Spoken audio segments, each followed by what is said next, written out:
يقتلوك أو يخرجوك ويمكرون ويمكر الله।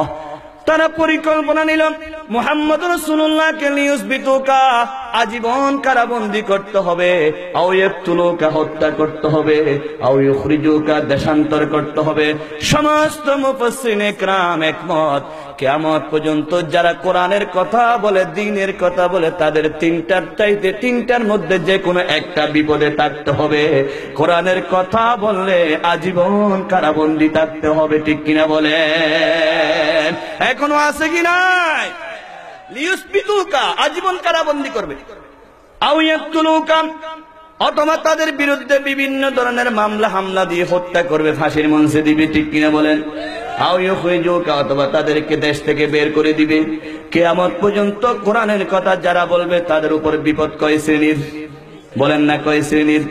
এক তো সব সময় কারাগারে থাকতে হবে, ঈদ যাবে, কুরবান যাবে কারাগারে, এমনকি নিজের জনম দুঃখিনী মাও যদি মারা যায় সেই কারাগার থেকে মুক্তি পাবে না। কারাগার থেকে মাত্র পেরেলে মুক্তি দিয়ে 2-4-5 ঘন্টা এসে তাকে জানাজা পড়তে হয়। লিয়ুসবিতুকা আজীবন তাদেরকে কারাবন্দী করবে। এটা আমার কথা নয়, রহমত আল্লাহ রাব্বুল আলামিনের কোরআনের ভাষা, ঠিক কিনা বলেন? আমার বন্ধুগণ, আজকে যে কোরআনের কথা বলার কারণে এইভাবে করে কারাবন্দী করা হয়, এগুলো কি অপরাধ নাকি অপবাদ? বলেন না সবাই? নবী করিম সাল্লাল্লাহু আলাইহি ওয়াসাল্লামকে যেভাবে দিয়েছিল সেভাবে আজকেরটা হলো অপবাদ। অপবাদের একমাত্র একটা দৃষ্টান্ত আমি আপনাদেরকে দিই, দলীয় কারণে নয়, রাজনৈতিক কারণ নয়। আল্লাহর কসম, আমার হাতে কোরআন, এই কোরআন ধরে আমি বলতেছি, কোরআন আমার হাতে, কোরআনে কারীমের আয়াত দিয়ে আমি বিস্তারিত বলতেছি, শুনুন মন দিয়ে। আমি যখন প্রথমে চট্টগ্রাম শহরে এক জায়গায় ছিলাম, একটা মানুষ দেখলাম, তাকে ডাকলাম, তোমার নাম কি? সে বলল, আমার নাম আব্দুর রহমান। তোমার আব্বার নাম কি? এই কথা বলার পর চোখের পানি ফেলে দিল। আব্বার নাম বললে চোখের পানি ফেলার কি কারণ? তিনি বলে দিলেন, হুজুর আমার আব্বার নাম হলো হরেন্দ্র, আমার নাম ছিল প্রদীপ কুমার দাস। বাড়ি কোথায়? এক জায়গায় বললেন। বললাম, তুমি প্রদীপ কুমার দাস থেকে কেমনে মুসলমান হয়েছে, আব্দুর রহমান হয়েছ? তিনি বলা শুরু করলেন, হুজুর ছোট্ট একটা দৃষ্টান্ত দিলে আপনারা বুঝতে পারবেন কোরআনের জন্য কিভাবে কারাবন্দী হতে হয়। এটা দৃষ্টান্ত দেওয়ার জন্য আমি বলতেছি। হুজুর, আমি একটা দোকানে ছিলাম, আমার আব্বা কোটিপতি ছিল, 3টা দোকান ছিল, 3 ভাইকে 3টা দোকান দিয়েছিল। আমি হোটেলের ম্যানেজার ছিলাম, আমার পাশে একটা পানের দোকান ছিল, ওই পানের দোকানদার মুসলমান ছিল, সারাক্ষণ একটা কোরআনের ক্যাসেট বাজাতো। আমি হিন্দুর ছেলে, কেসে বসে বসে চোখের পানি ফেলে ফেলে কাঁদতাম। আল্লাহু আকবার। আমি তাকে জিজ্ঞাসা করলাম, তুমি কার কাছে চালাচ্ছ? তিনি বলতে লাগলেন, একটা বাংলাদেশের একজন বড় মুফাসসির, যার কোরআনের কথা শুনে মানুষ আর সহ্য করতে পারে না। তার থেকে আমি জিজ্ঞাসা করলাম, নাম কি? তিনি বললেন, যার কোরআন প্রত্যেকদিন শুনো তিনি হলেন বিশ্ব মুফাসসির আল্লামা সাঈদী সাহেব। আল্লাহু আকবার। তিনি বললেন, আমি হিন্দুর ছেলে, কেসে বসে থাকতে পারি না, জ্বর জ্বর করে আমার চোখ থেকে পানি পড়ে যায়, নিজেকে আর ধরে রাখতে পারি না। আমার বন্ধুগণ, এইভাবে দিন যাচ্ছে, মাস যাচ্ছে, শেষ পর্যন্ত দোকানদারকে বলল, ভাই আমাকে সেই আলেমকে একদিন দেখাও, আমি আর সহ্য করতে পারি না। বলে যে 2001 সালে আউটার স্টেডিয়ামে চট্টগ্রামে তিনি আসবে, তুমি তখন যাবা। এই দেরি হচ্ছে, তিনি আর সহ্য করতে না পারে পাশের একজন আলেমকে বলে দিলেন। উনি আর তার আব্বাকে বললেন। আব্বা শেষ পর্যন্ত তাকে হাত পা বেঁধে ঘরের মধ্যে বন্দী করে রাখলেন 3 মাস পর্যন্ত। পরিশেষে তাদের ধর্মীয় কিতাব মাথার উপর দিয়ে শপথ করালেন, তুমি আর কোরআন শুনবে না। কিন্তু সে বলতেছে, আমি আর সহ্য করতে পারি না। আমি যখনই রাত্রে ঘুম যাই, তখনই আমি স্বপ্নের মধ্যে এক সুন্দর আলেম, এক নুরানি চেহারাওয়ালা আলেমকে দেখতে পাই। তিনি আমাকে বলে, প্রদীপ তুমি রাস্তায় রাস্তায় কাঁদিও না, আমার সাথে চলো। আমার হাত ধরে তিনি আমাকে নিয়ে গেলেন। নিয়ে যাওয়ার পর একটা বিশাল ফুল বাগান আমাকে দেখালেন। ওই ফুল বাগান থেকে আমি আশ্চর্য হয়ে গেলাম। আমার হাতে কোরআন, আমি যা বলতেছি সব সেই ব্যক্তির কথা বলতেছি, হুবহু ডাইরেক্ট নারেশন। সে বলতেছে, আমি যখন গেলাম চতুর্দিকে ফুল বাগান। এটা 2001 সালের কথা বলতেছি, এখন চলে 2016 সাল।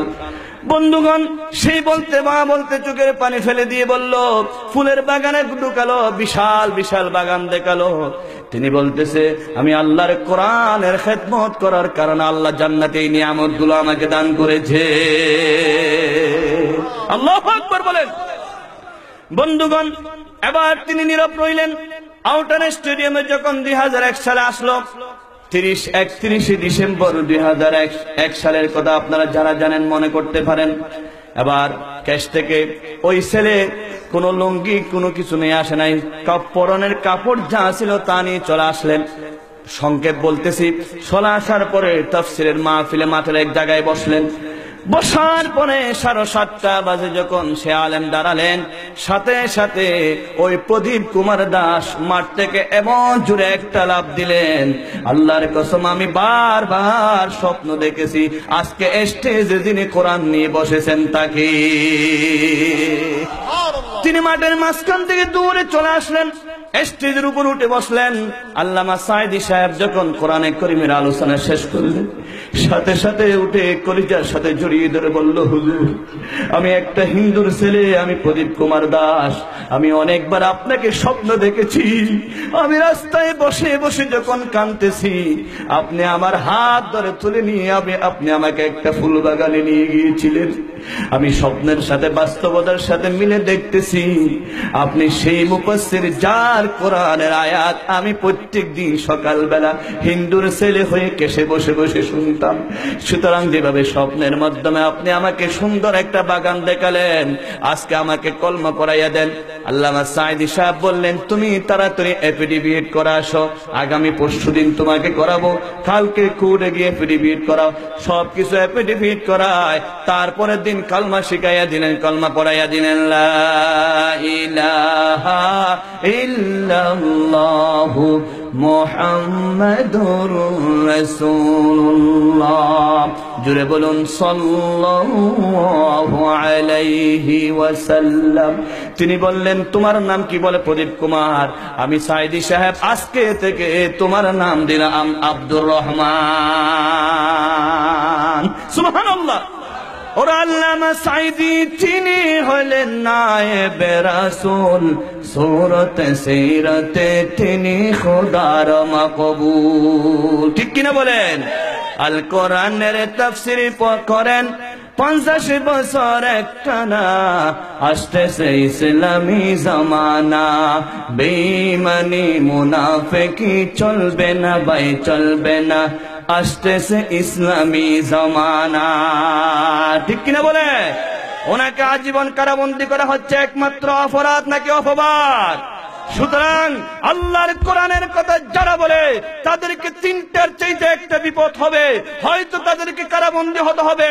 বিশ্বনবী 3 বছর শিয়াবে আবি তালেবের মধ্যে ছিলেন, কারাবন্দী হয়েছিলেন।